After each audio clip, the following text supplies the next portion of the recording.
Olá, querido, Pai seja convosco, seja bem-vindo a mais um vídeo aqui do canal Filhos do Altíssimo. Esse é o vídeo 1.2, para a gente ainda continuar falando aqui da criação, de onde nós paramos da aula anterior. Eu decidi, na verdade, recriar esse primeiro vídeo. Eu já tinha, para você que está assistindo aqui o canal desde o começo, eu já tinha feito um vídeo só, contando essas primeiras partes, mas eu quis agregar um pouco mais de informação, dividir, era um vídeo que estava muito longo, então seguimos aqui. Então, por isso eu ocultei aquele e tô deixando esses novos vídeos agora disponíveis como no princípio, né? Antes aí da gente falar de Caim e Abel, enfim, essas primeiras coisas. E agora, efetivamente, a gente entra em Gênesis de 1 a 3. Vamos continuar de onde nós paramos. Deus, então, criou a terra e a escondeu com águas. E aí Deus vai iniciar a sua criação. Até aquele momento, só havia águas e trevas sobre a terra. Satanás e os seus provavelmente estavam ali nas regiões celestiais e observando os próximos movimentos de Deus.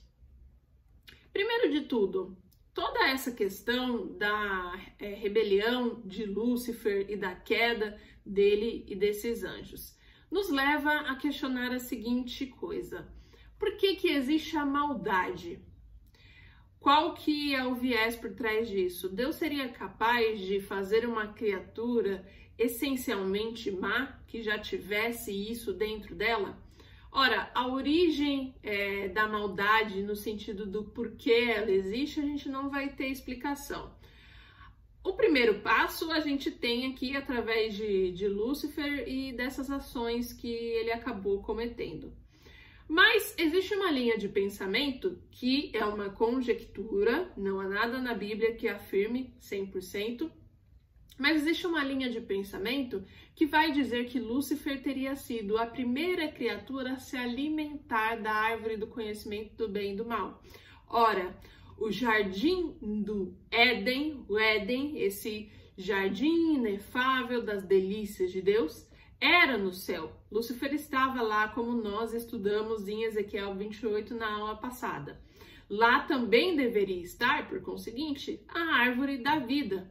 E nós vamos ver isso em Apocalipse. A árvore da vida, quando Deus criou o jardim no Éden, agora aqui na terra, e colocou Adão e Eva, ele também coloca a árvore da vida, do conhecimento do bem e do mal, e depois que eles caem, que eles pecam, Deus ele leva de volta isso para o céu. Assim, né, em Apocalipse, é dito em várias vezes em distintos capítulos, que lá, né, no céu está agora a árvore da vida.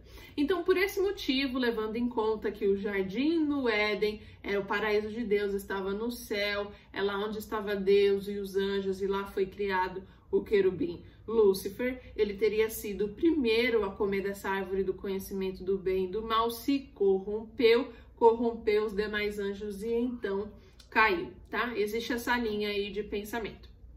Então, nos explicaria um pouco essa questão, né, do bem e do mal, apesar de não solucionar 100%, porque na Bíblia não está escrito exatamente com essas palavras que foi isso que aconteceu em relação à árvore da vida e Lúcifer ter comido dela. Mas é uma conjectura aí que eu acredito ser relevante.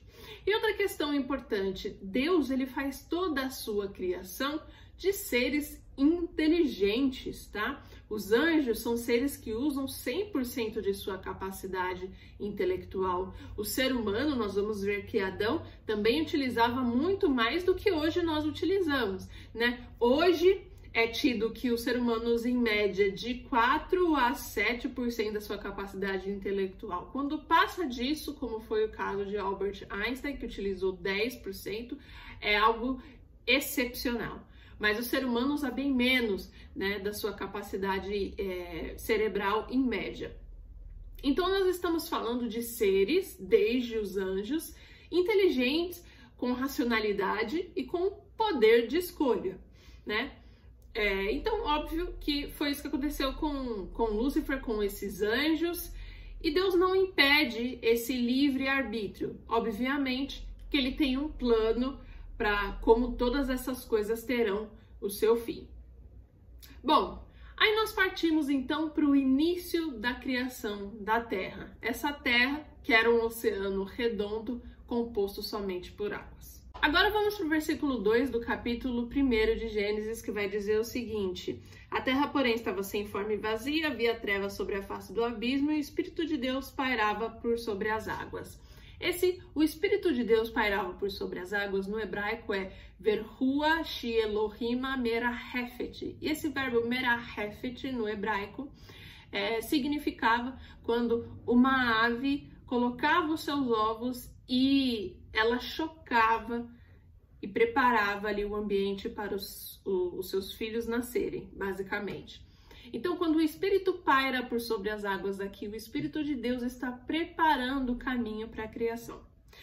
E as águas, como nós já temos visto até agora, são muito importantes aqui na Bíblia e vai distinguir algumas vezes e até nos assemelhar à visão, à criatura de Deus. Para nós, seres humanos, é muito difícil entender Deus na sua plenitude. Se nós pudéssemos, certamente Ele não seria Deus. Nós não temos capacidade para isso. Por isso, que tanto na Bíblia como na forma como nós interpretamos, é comum a gente colocar características humanas para esse ser de Deus, devido à nossa impossibilidade de entendê-lo na sua plenitude. E quais são alguns dos significados das águas aqui? Ora, as águas já cobriam a terra até hoje é formada principalmente por águas, mais do que porção seca. O nome deveria ser planeta água e não planeta terra. O nosso corpo é 70% feito de água. Nós não conseguimos viver sem água, até naquilo que a gente se alimenta, alimento sólido, precisa ter água. Na Bíblia vai dizer que quando Deus visitava Adão pelo crepúsculo da tarde, ele vinha por sobre as águas. No Éden havia um rio de águas que se dividia em 4 partes, e lá, inclusive em Apocalipse 22, versículo 17, vai dizer: o Espírito e a noiva diz, vem. Quem ouve diz, vem. Quem tem sede, beba, e quem quiser, tome de graça da fonte de água viva. Ou seja, Deus é essa fonte de água viva. Tamanha aí a importância que nós temos das águas. E, obviamente, o batismo e a renovação do ser humano também é feita por sobre as águas. Nós vamos notar que quando Deus inicia a criação, Ele vai fazendo isso através de verbos. Ele vai falar no versículo 3, haja luz e houve luz. Depois, chamou a luz dia e as trevas noite. Depois, haja firmamento e assim por diante. Ora, se nós vimos que no princípio o verbo estava com Deus e o verbo era Deus, o que é que está acontecendo aqui? Deus Pai ordena, Deus Filho, que é o verbo Cristo, executa, e o Espírito Santo pavimenta e desenvolve o caminho para a criação. Ou seja, Cristo sempre esteve com Deus desde a eternidade até aqui no começo da criação. Ele cria efetivamente segundo a ordem do Pai, e o Espírito Santo pavimenta todo o caminho e está sobre toda a criação. Entre os versículos 2 e 3 de Gênesis, ou seja, entre a terra ser formada somente por água e o Espírito de Deus que pairava, e o haja luz de Deus, se passou bastante tempo. Essa passagem de tempo, às vezes na Bíblia, não só aqui na criação, mas em outras histórias, às vezes pra gente não é muito claro, às vezes pra gente parece que tá tudo acontecendo na mesma hora, no mesmo minuto, em uma semana, em um dia, quando na verdade não. Então essa teoria, que é inclusive a teoria da lacuna, em que a terra era formada, só tinha água, ou seja, ela existia aqui. Paralelo a isso, Deus no céu, os anjos, toda a sua criação celestial, houve lá rebelião, enfim, Lúcifer é arremessado, enquanto isso a terra ainda era só água. E aqui no versículo 3, Deus fala o haja luz. Agora, falando em relação à ciência, a teoria mais utilizada e a que tem mais veridicidade, de acordo com os cientistas e os cosmológicos, é a teoria do Big Bang, que vai dizer que aproximadamente 13 bilhões de anos atrás existia o átomo primordial, que estava no que a gente chamaria de Via Láctea, sob uma temperatura muito quente, quando houve essa expansão. Eu particularmente conjecturo que, de fato, houve uma explosão ou algo similar a uma explosão, mas não essa que deu origem ao universo, como falam os cientistas, e sim que esse emanar foi o haja luz de Deus, porque essa luz era a luz do próprio Deus. Quando Deus disse haja luz, ele não estava criando o sol. O sol só foi ser criado junto com a lua e as estrelas no 4º dia da criação. No primeiro dia, Deus separa a luz de trevas. No segundo dia, ele cria firmamento entre águas. No terceiro dia, ele cria terra, porção seca, mares e vegetação. No 4º dia, somente, Deus cria sol, lua e as estrelas. No 5º dia, ele cria os animais marítimos. No 6º, cria os animais terrestres e o homem. E no 7º, ele descansa. Ou seja, se o sol só vai ser criado no 4º dia, qual era essa luz? Era uma luz que emanava do próprio Deus. Então, eu acredito que quando Deus gritou, haja luz, houve realmente uma explosão de luz nesse momento aqui no planeta Terra. Deus fez singularmente a Terra como planeta em que seria possível a criação e existência de vida. Existem mais planetas, existem diversos seres cósmicos, existem estrelas, enfim, existem tantas coisas que o ser humano e mesmo a ciência não é capaz nem de nomear. Afinal de contas, eu não sei se você sabe, mas cientificamente o ser humano ele só descobriu 5% do universo dessa Via Láctea e o restante é matéria escura. Ora, tem muita coisa que nem o ser humano é capaz de entender ainda.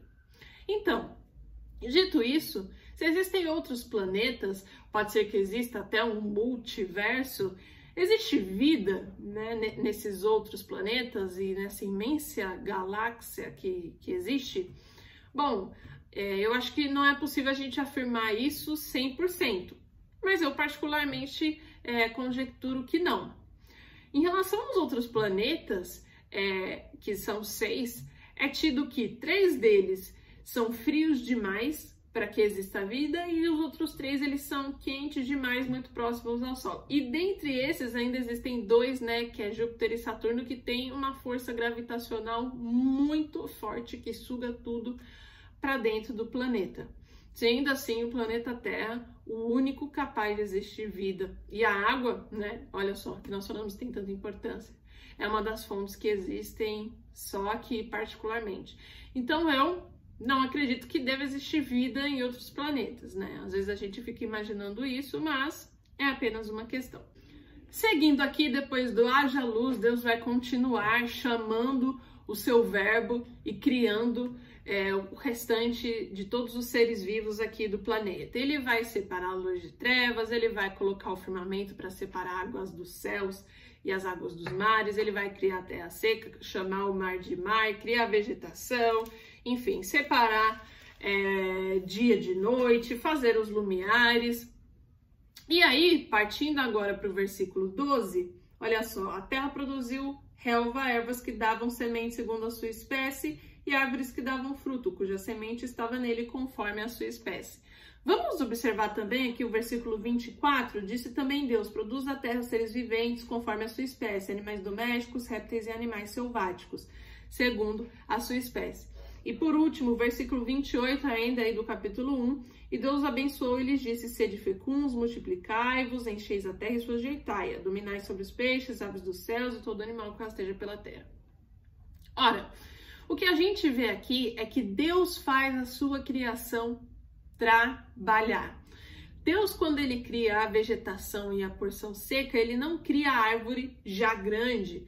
né? Ele não cria as coisas como elas já são no seu estágio final. Ele cria a semente que vai ser fecunda conforme a sua espécie. Aí a questão toda enfim, de biologia, de botânica. Essas plantas, elas conseguem fecundar, crescer e se tornar árvores. Depois de ter criado os animais, esses próprios animais serão fecundos entre si, se multiplicar e criar outros, e assim também depois da formação do ser humano. O que isso quer dizer? Que Deus gosta, que Deus cria a sua criação para que ela trabalhe. Isso nos ensina uma lição muito importante sobre ser frutífero e multiplicar na presença de Deus. Ora, os anjos nos céus, cada um também trabalhava. Obviamente que o trabalho era uma adoração e serviço 100% a Deus, e em gozo e regozijo sem igual, né? Um mar de delícias, assim como seremos nós depois que formos arrebatados e morarmos com Deus eternamente. Mas isso não quer dizer que a gente não vai fazer nada. Então Deus gosta da criação que trabalha, ele cria a semente e ele faz com que ela gere ervas. Ele cria os animais e ordena que eles se multipliquem para que se criem mais animais. Ele cria o ser humano e ele estabelece que eles seriam fecundos. Então isso nos ensina algo muito importante quando a gente está parado, quando a gente não faz nada, quando a gente é um membro, é uma ovelha. Obviamente que a gente tem a nossa importância, mas existe algo com certeza que a gente poderia estar fazendo para Deus e não estamos. Então sejamos fecundos. Vamos multiplicar. Não somente na continuação da nossa espécie, ou seja, em genealogia, em descendentes, em filhos, mas multiplicar no que estamos fazendo para Deus. É assim desde toda a sua criação. Partindo para o versículo 21, queria que você lesse aí. Criou, pois, Deus os grandes animais, marinhos e todos os seres viventes que rastejam, os quais povoavam as águas segundo as suas espécies, e todas as aves segundo as suas espécies, e viu Deus que era bom. Ou seja, nesse dia, que era o 5º dia, Deus criou as criaturas marinhas e criou também as aves e as criaturas do céu. Em algumas traduções, quando diz aqui Deus criou os grandes animais marinhos, vai ter aí que criou grandes bestas, criou até leviatãs, depende muito de qual tradução você tem.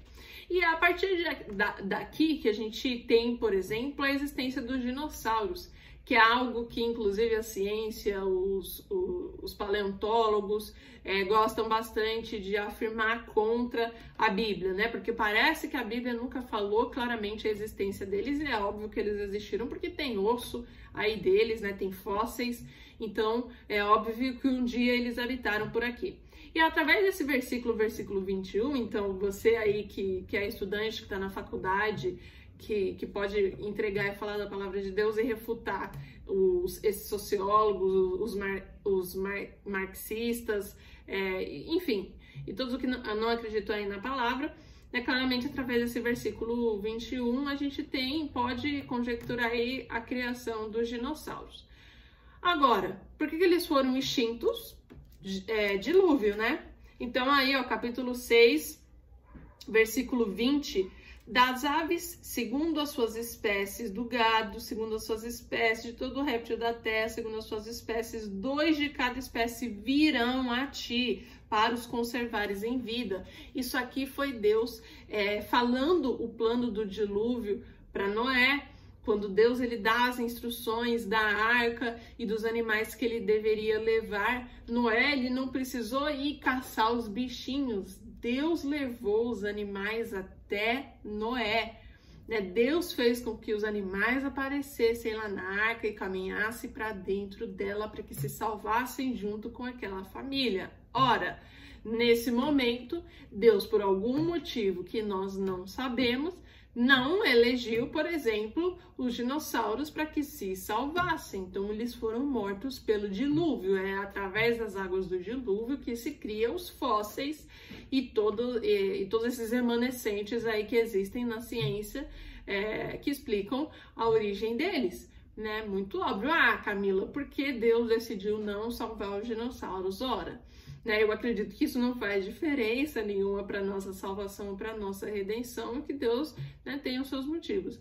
Eu conjecturo que hoje em dia seria muito difícil se esse tipo de animal bestial gigante ainda existisse sobre a Terra, ainda mais da maneira como a gente vive hoje em um mundo, enfim, organizado e com metrópoles. Eu acho que seria bem complicado, né? Então, enfim, Deus com certeza teria os seus motivos para ter exterminado essas bestas aqui desde o dilúvio. Agora vamos para a criação do homem e da mulher, versículo 27 aí do capítulo 1 de Gênesis. Criou Deus, pois, o homem à sua imagem, a imagem de Deus o criou.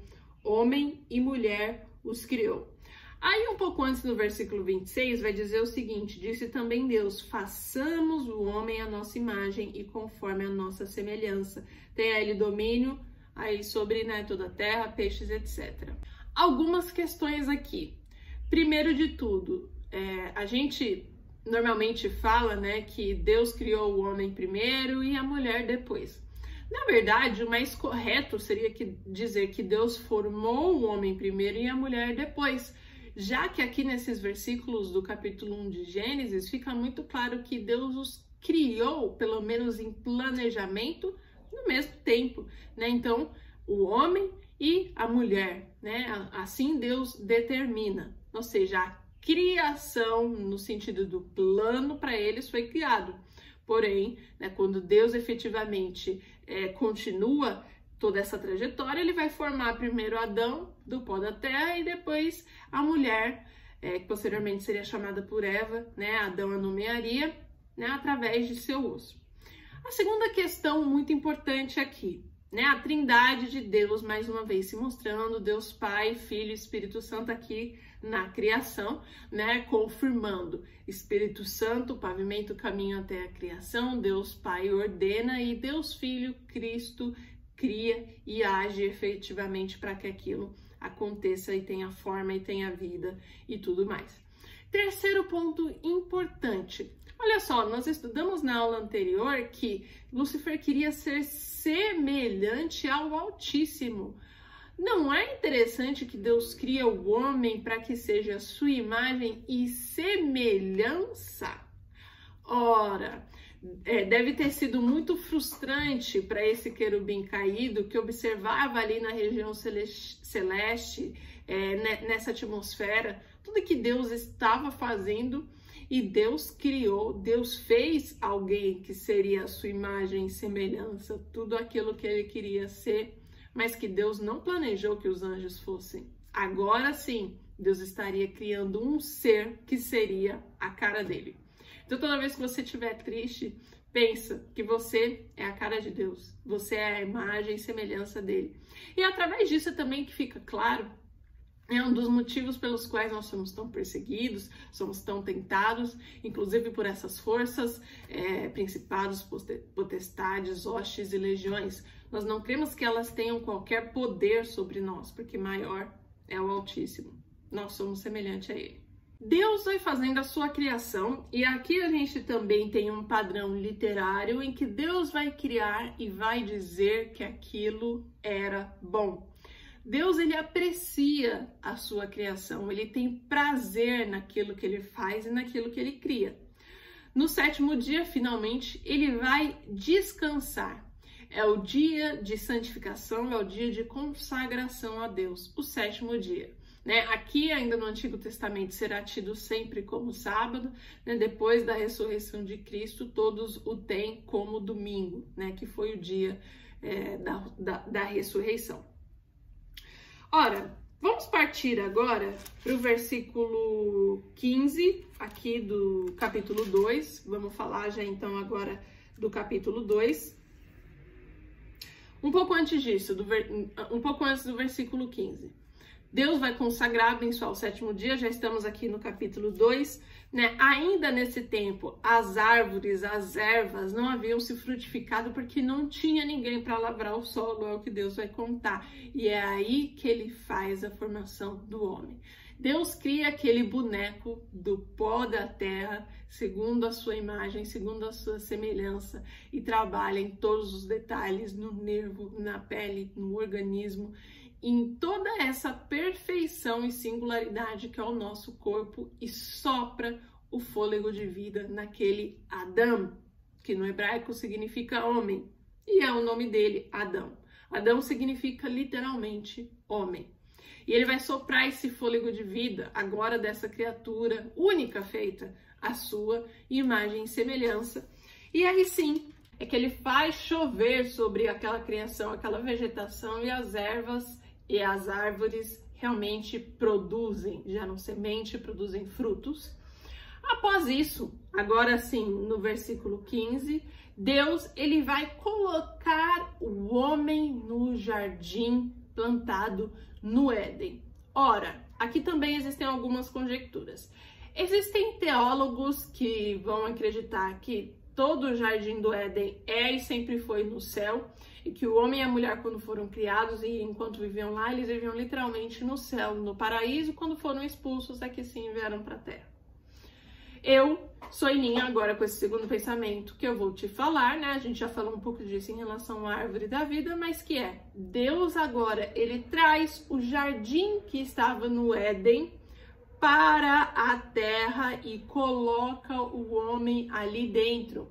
Então agora, além de ter feito a sua criatura única, a imagem e semelhança, ele a coloca para viver dentro do jardim no Éden, junto com a árvore da vida e a árvore do conhecimento do bem e do mal, bem onde Lúcifer, antes de sua queda, também estava. Você consegue imaginar ele com seus anjos em toda aquela atmosfera, vendo que agora existia uma criatura, a imagem e semelhança de Deus, que ele não conseguiu ser, e no lugar que ele residia? É muito forte. Bom, seguimos agora para uma outra interpretação, que é a interpretação do trabalho. Ou seja, Deus ele não fez frutificar ainda todos aqueles frutos e aquela natureza, porque não tinha ninguém para lavrar. Depois que ele cria Adão, e Adão é colocado dentro desse jardim, é que sim, essas coisas acontecem.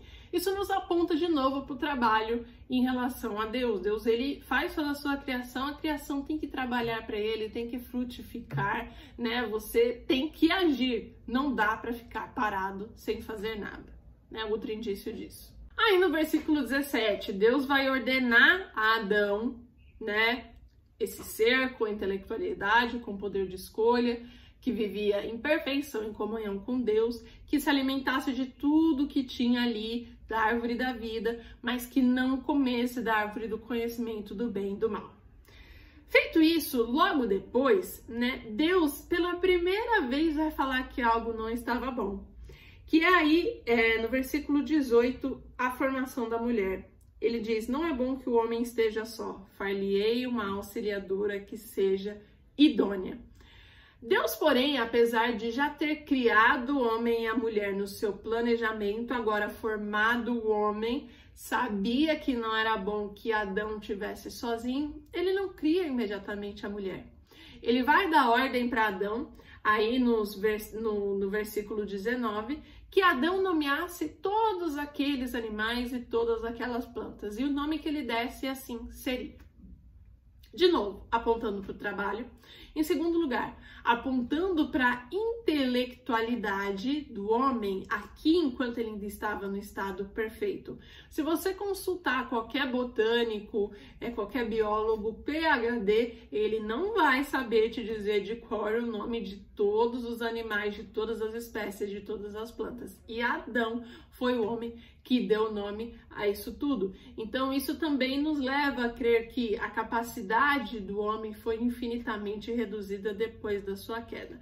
E que o céu é um lugar de inteligência, porque também os anjos tiveram esse livre-arbítrio, principalmente aqueles que decidiram ir contra Deus. Ou seja, Deus faz criaturas inteligentes, o céu também é um lugar inteligente. É por isso, entre outras coisas, que eu creio que quando nós estivermos lá, nós formos arrebatados como igreja e subirmos, né, depois de ter sido galardoados nas bodas do Cordeiro, a gente vai se lembrar das pessoas.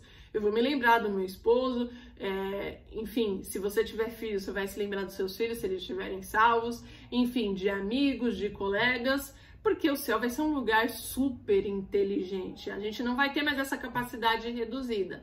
Então nós vamos sim nos alegrar e nos lembrar das pessoas que estão lá conosco. Porque eu também creio que o céu não é um lugar de zumbi, de pessoas que vivem The Walking Dead, que não sabem o que está acontecendo. Agora, como fica a questão de pessoas que são próximas a nós e não subiram? Se a gente vai se lembrar de tudo, será que a gente não vai ficar triste nesse sentido?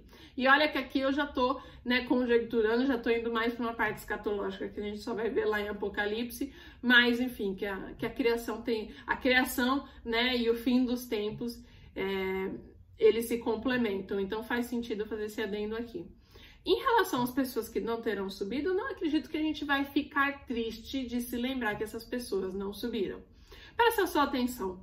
Quando você está num culto, uma bênção, está louvando a Deus, você, na sua mente, fica pensando nas pessoas que não estão ali, na sua casa, no seu cachorro, sei lá, no seu tio que está no bar, num primo que é ateu, Não, quando você está no culto, quando você está na presença de Deus, até mesmo quando você assiste aqui esse vídeo, se você estiver realmente compenetrado, você não está pensando nessas outras coisas. Então o céu é um lugar de alegria na sua plenitude, de paz, lá não vai ter tristeza. Então eu acredito que de alguma forma, aí a conjectura minha de novo, não há nada na Bíblia que deixe isso decretado 100%, que a gente sim se lembrará, por exemplo, de pessoas que não subiram, mas que não haverá tristeza, Tristeza não existe no céu. Agora, Adão está ali dando nome a toda aquela criação conforme Deus ordenara, e Adão está percebendo que ele não acha ninguém que fosse idônea. Ora, ele está vendo todos aqueles casais de bichinhos, macho e fêmea, leão e leoa, pássaro e pássara, inventando aqui. Até mesmo as plantas em toda a sua singularidade, mas não existe ninguém ali que seja igual a ele. Então, primeiro Adão sente falta de alguma coisa. E é aí que Deus faz cair um sono sobre ele e tira da sua costela, ou seja, do seu lado, a tal da auxiliadora idônea, para caminhar lado a lado com ele. Depois que Adão acorda e vê aquela criação, inclusive aí já me dirijo ao versículo 23, ele vai cantar uma poesia para aquela mulher. Por que é uma poesia? Porque na Bíblia, se você está acompanhando aí com a Bíblia escrita, você vai ver que existe um espaçamento diferente nesse versículo 23, quando ele vai falar.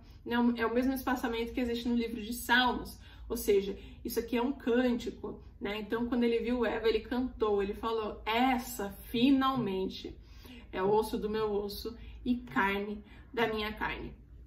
E é aqui que Deus vai instituir o casamento. Deus vai dizer que deixará o filho ao pai e mãe e vai se unir à sua mulher e vai terminar dizendo que eles dois estavam nus e não se envergonhavam. Algumas coisas aqui. Note como Deus tem um planejamento para tudo. Obviamente que Deus sabia, é onisciente, que Adão, ele precisava de alguém.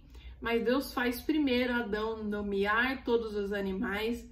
Enquanto ele nomeia, ele se dá conta de que não está achando ninguém ali que serve para ele. E depois Deus realiza isso. Deus cria a mulher e juntos institui o casamento, algo sagrado, a primeira instituição divina, algo que também representa, dentro da imagem e semelhança de Deus, o homem e a mulher, a própria pluralidade em Deus. Mas Adão primeiro precisa sentir falta. Então Deus sabe a ordem que ele vai fazer as coisas. Isso serve muito pra gente que tá passando uma situação difícil, porque Deus simplesmente já não ajeita logo, já não dá o que a gente quer.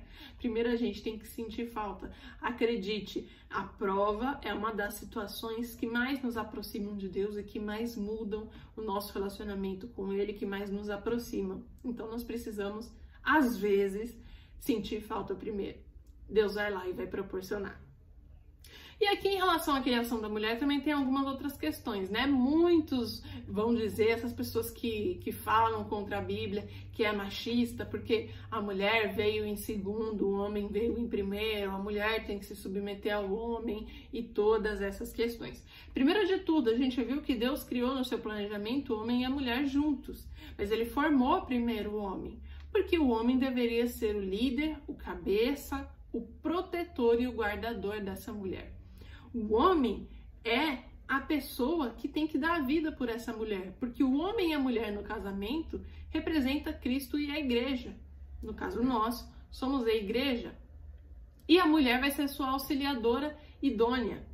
A mulher é formada de osso, diferente do homem que foi formado do pó. Apesar de que todos nós depois voltamos ao pó no dia em que a gente morre, a mulher, e até uma das questões interessantes, ela é naturalmente um pouco mais forte que o homem, porque ela é feita do osso. Não forte em força física, mas forte naquilo que nós podemos suportar. A mulher carrega uma gestação durante 9 meses e dá à luz. A mulher tem o seu ciclo menstrual todos os meses, a gente sangra e a gente não morre. A mulher faz um monte de coisas ao mesmo tempo. A mulher é a coluna da casa e o homem é a cobertura. A mulher foi feita do osso, né? Fica aí esse alívio pra gente. O capítulo 2 vai terminar com o versículo que diz que Adão e Eva estavam nus e não se envergonhavam. Isso é especialmente importante porque vai denotar a perfeição e a inocência desse primeiro casal. A nudez no Antigo Oriente, como a gente vai conseguir perceber aqui também depois em Gênesis, era um motivo de vergonha muito grande para aquela cultura. Então, dizer que duas pessoas, um homem e uma mulher, estavam nus e não se envergonhavam, mostrava realmente a pureza e a perfeição daquele casal. E agora, já nos dirigindo aí para o último, para o capítulo 3, Satanás, aquele que pairava sobre a atmosfera e viu toda a criação de Deus e via aquele casal que expressava a imagem e a semelhança do Criador e via toda aquela perfeição que eles viviam no paraíso inefável, o jardim no Éden de Deus, e se alimentavam da árvore da vida. Estudou por muito tempo esse casal. A gente vai começar a ler aqui o capítulo 3 e dá a impressão de que essas coisas aconteceram em, sei lá, uma semana, um mês, 15 dias, que foi rápido. Mas não, eu sou levada a acreditar que Satanás estudou por muito tempo a dinâmica desse casal. E olha só, o homem, ele é visual, mas a mulher, ela vai pelo ouvido, ela imagina aquilo que ela escuta. E tendo feito isso, Satanás aborda essa, que é a coluna da casa. Então, Satanás, que aqui encarna na serpente, a encarnação, acredito ser perfeitamente possível aqui nessa época, já que Satanás ele pode ter até alguns pequenos poderes. Eles não são muitos e eles não são comparáveis ao poder de Deus, mas ele sim tem alguns poderes. A gente vai ver isso, inclusive, em Êxodo, quando Arão ia, juntamente a Moisés, até o faraó mostrar algumas coisas que Deus falava, Deus falava, joga o seu bordão, ele vai se tornar serpente. Faraó, ele tinha 2 feiticeiros ocultistas que faziam as mesmas coisas, poderes vindos desse Lúcifer. Por isso, não acredito que seja nada de inegável que Satanás estivesse numa serpente, ou que isso aqui é uma alegoria, que é uma metáfora, e que o Gênesis não é histórico. Se o Gênesis não for histórico, todo o restante da Bíblia se perde. Enfim, aqui inicia o capítulo 3, aquela serpente, ela estava possuída por Satanás, e ela inicia a conversa com Eva, dizendo o seguinte: ora, é verdade que você não pode comer da árvore do bem e do mal? Que Eva erroneamente vai dizer, Deus falou que não é pra gente comer da árvore nem tocá-la. Infelizmente ela acrescenta aí essa parte de tocar que Deus nunca falou. E outra questão importante, Deus dá esse mandamento, essa ordem a Adão. Então provavelmente foi seu marido que repassou essa informação a Eva. E a serpente, muito sagaz e muito astuta, inclusive, cientificamente já foi provado que a serpente, em algum dado momento, pode ter tido patas, Por isso que uma das maldições depois de Deus vai ser que ela andasse sobre o ventre, ou seja, que a serpente era um animal que andava, poderia ser inclusive algum animal formoso. Ela vai enganar Eva, vai dizer que, com certeza, você vai comer e você não vai morrer. É certo que vocês não morrerão. Mas Deus sabe que no momento que vocês comerem, vocês serão iguais a Ele. Ora, é aí que ele engana e que ele influencia a mulher. Primeiro, Como ele sabia que Adão e Eva não morreriam depois de comer o fruto? Talvez teria sido ele quem primeiro comeu o fruto desse mesmo jardim no Éden, da árvore da vida, que ficava lá no céu onde ele morava, né? E através disso se entrou o pecado da multiplicação do comércio e ele foi expulso. É também uma ideia que é muito em linha dentro daquele pensamento que nós falamos um pouco anteriormente. Infelizmente, a morte aqui não era somente a morte física, mas Satanás sabia que a partir do momento que eles comessem, que o primeiro casal se alimentasse daquilo ali, separariam-se de Deus para sempre. É o que acontece. Eva, ela vê e vai dizer isso, vem da mulher, versículo 6, capítulo 3, que a árvore era boa para se comer, agradável aos olhos e a árvore desejável para dar entendimento, tomou-lhe do fruto e comeu, e deu também ao seu marido, e ele comeu. Então veja como Eva é uma característica padrão de nós mulheres. Ela ouve aquilo que a serpente fala e ela raciocina, ela imagina. Ora, a árvore realmente é bonita, desejável de conhecimento. Depois é que ela vai lá e age. Infelizmente, a partir desse momento, a gente pode pensar, talvez, né? E aí, de novo, imaginação. Que Eva come do fruto e vê que tá tudo bem. Nossa, realmente, eu comi, não tô sentindo nada. Olha só, Adão, Deus realmente mentiu para nós. Não queria que a gente tivesse o mesmo conhecimento que ele. Come você também. Adão vai lá e come do fruto. E quando Adão come do fruto, agora sim se completa a obra. Porque, veja, no casamento, homem e mulher é uma só carne. Logo, quando Eva primeiro come do fruto, talvez realmente não tivesse acontecido nada, mas agora que Adão também tomou do fruto, se completa, porque os dois foram corrompidos. Após isso, é fechado o véu entre o homem e Deus.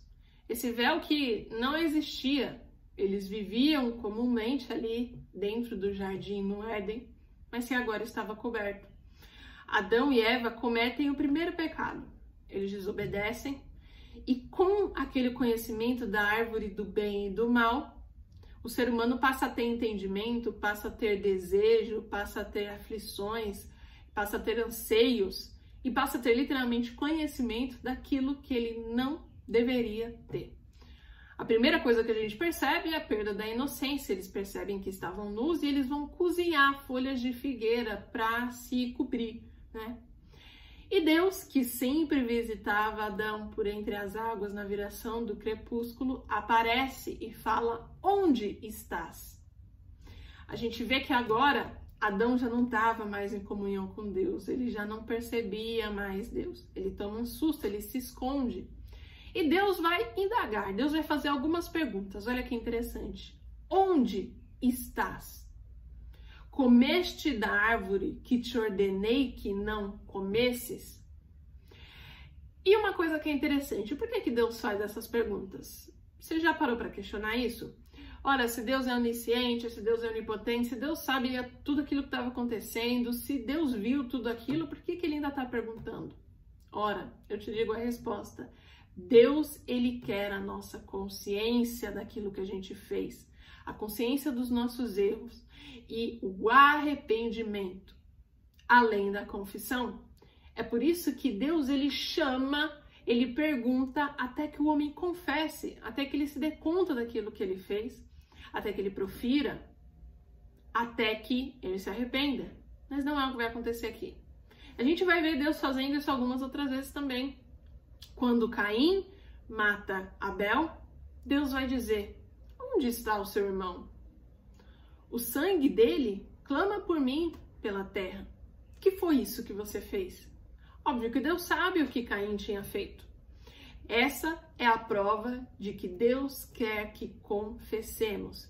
Deus quer que tenhamos entendimento das nossas ações, do quão longe nós vamos, da nossa confissão e do nosso arrependimento pelos pecados. É a primeira vez que a gente vai ver isso aqui.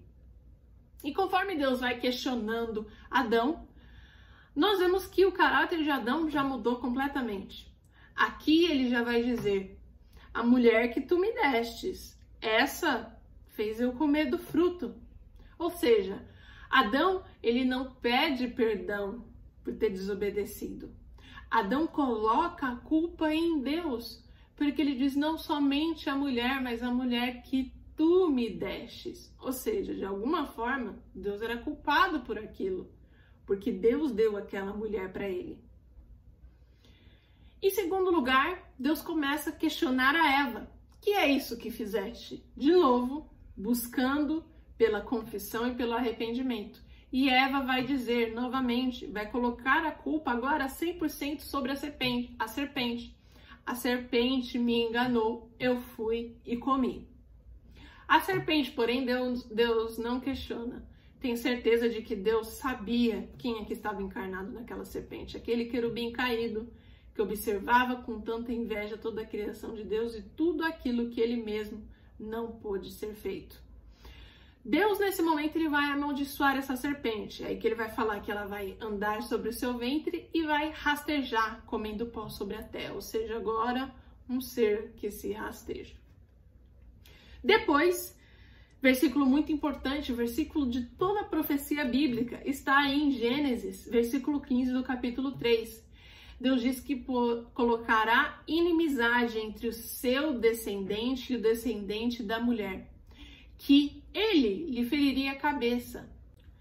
E aí no versículo 15 nós teremos a profecia bíblica. Deus agora dirá à serpente que colocaria inimizade entre dois descendentes, o dela e o descendente da mulher. Que o descendente da serpente lhe feriria o calcanhar e o da mulher lhe feriria a cabeça. O que é isso? É a profecia da vinda de Cristo. Satanás, ele continuaria tentando picar o calcanhar e nós vamos ver que ele fará diversos intentos para que esse filho descendente da mulher não venha. Mas quando ele viesse, ele esmagaria a sua cabeça. Essa é a promessa que vai perpetuar todo o Antigo Testamento até a chegada de Cristo. E Satanás vai achar que várias pessoas eram esse descendente da mulher. Mas Deus não vai deixá-lo saber quem seria. Somente no Novo Testamento é que Jesus Cristo tomaria a vida. Diferentemente de nós, né, todos nós somos frutos da semente do homem. Todas essas pessoas aqui, depois que Adão e Eva forem expulsos e começarem a povoar a terra, são frutos do homem. Por que frutos do homem? Porque do homem vem o espermatozoide. E quando o homem ejacula, há aproximadamente 500 milhões de espermatozoides que caminham até o ventre da mulher, até que um deles se fecunda. Às vezes, em casos mais raros, 2 se fecundam, aí em casos ainda mais raros, 3, 4, aí, né? Gêmeos, trigêmeos, quadrigêmeos, são raridade. Mas, enfim, todos os seres humanos, né, depois que Adão e Eva são expulsos do paraíso, eles são semente do homem. Mas Cristo não. Cristo nasceria de uma virgem. Ele é o descendente da mulher. Ele vai esmagar de uma vez por todas a cabeça dessa serpente. Essa é a grande profecia bíblica que está em Gênesis e que conta a nossa história de redenção. Depois, Deus vai estabelecer alguns castigos para a mulher, vai dizer que ela terá luz, vai ter dores de parto ao dar à luz, indicando que muito provavelmente seria possível que eles tivessem filhos ali no Éden, até porque Deus lá nos versículos 26 e 27 do capítulo 1 disse, né, que o homem deveria ser frutífero e multiplicar, né? Mas infelizmente agora Eva teria 2 ao fazer isso e não teria antes do pecado. Deus também vai dizer que o desejo da mulher será para o teu marido e ele a dominaria. Esse é um versículo um pouco complicado de interpretar, existem diversos pensamentos, mas eu creio em uma coisa. Quando Deus está dizendo que o desejo da mulher é para o marido dela e ele a dominaria, está falando da pecaminosa tendência que a mulher tem de querer assumir o papel masculino. Isso tem início aqui com Eva. E vai me dizer que não é verdade. A mulher, por essa natureza, né, de multitarefas, nos dias de hoje, é muito induzida ao pecado da autossuficiência, a pensar que como ela trabalha, ela tem o seu dinheiro, ela consegue fazer várias coisas, ela arruma a casa, ela faz tudo, às vezes ela é quem provê, ela não precisa mais do homem. Infelizmente, esse pecado tem entrado muito na atualidade. Como é importante a gente entender o Gênesis e a criação. Esse desejo de querer dominar sobre a nossa casa, falo aqui com quem é mulher, ele realmente existe. Mas a gente tem que dominar sobre esse pecado. Muitas vezes a gente quer passar por cima da ordem do nosso marido, ou a gente quer ser a pessoa que dita todas as ordens e que governa a casa, mas esse papel não é nosso. Nós temos que lutar contra esse desejo todos os dias. Ora, isso quer dizer que a mulher é inferior ao homem? É através disso que muitas pessoas vão refutar a Bíblia, feministas, enfim, uma série de coisas. Não, isso quer dizer que Deus criou o homem e a mulher, cada um com o seu papel. Um tem o papel de prover, de proteger, e o outro tem o papel de auxiliar. Não é porque a mulher tem o papel de auxiliar que ela é inferior ao homem. Às vezes a gente também é muito vaidoso, querer ficar buscando quem que é o melhor, quem que é o pior, quem Deus criou primeiro, porque Deus gosta mais do homem do que da mulher. É umas bobagens que, assim, eu não acredito. Mas olha, se você que é mulher acredita que você é inferior, porque você foi formada depois do homem e porque você tem que se sujeitar a ele, eu te digo que se você pensa isso, infelizmente você não se ama, porque Deus criou o homem para nos proteger e para, se necessário, dar vida por nós e pela nossa casa, assim como Cristo fez com a sua igreja. Esse é o nosso papel, essa é a nossa função. É por isso que o homem vai à frente. Ele tem o papel de liderança e ele tem o papel de sacerdócio sobre a casa. E nós temos o papel de tornar a sua missão mais fácil. Somos a auxiliadora idônea. Não somos de nenhuma maneira inferior. Até porque nós somos a igreja e estamos esperando por Cristo. Depois, o Senhor vai castigar Adão, né? Agora ele não teria mais toda aquela provisão natural que Deus tinha proporcionado, agora ele teria que fazê-lo pelo suor do seu trabalho, até que o dia tornaria pó. Veja, quando a serpente dissuadiu Eva, disse a ela que quando ela comesse, ela não morreria. Mas, de novo, era uma morte espiritual, agora é um véu que estava colocado entre Deus e o homem, e principalmente a morte física que agora seria inevitável para toda a humanidade. Eu e você somos descendentes de Adão e Eva. E olha, é fato que todos um dia morreremos. Então a morte física ela viria assim, não imediatamente no momento que ela comesse da árvore do conhecimento, mas uma hora, né, como algo que agora seria natural para o ser humano. E aí, nesse momento, Adão, ele nomeia Eva, né, até antes disso ela era mulher, agora ela tem nome Eva, e ele dá o significado que ela seria a mãe de todos os seres humanos, como realmente ela foi, porque esse foi o casal, né, que primeiro povoou a humanidade.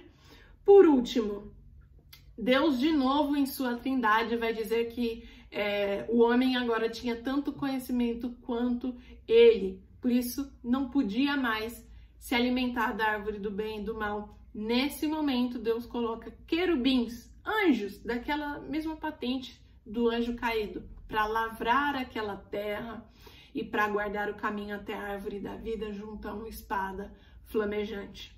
Nesse momento aqui, eu creio que o jardim no Éden, ele deixa de ser na terra e agora ele volta para o céu junto à árvore da vida, que é essa que nós vamos continuar vendo aqui durante o transcurso da Bíblia, que é dita em Apocalipse. A árvore da vida agora ela está no céu. O jardim do Éden agora voltou para o céu. E agora o homem teria aí uma longa trajetória até a vinda do descendente da mulher que esmagaria finalmente essa serpente. Bom, eu espero que você tenha gostado desse estudo, compartilhe com mais pessoas e, enfim, vamos juntos aí continuar essa jornada de Gênesis até Apocalipse. Te vejo na próxima aula.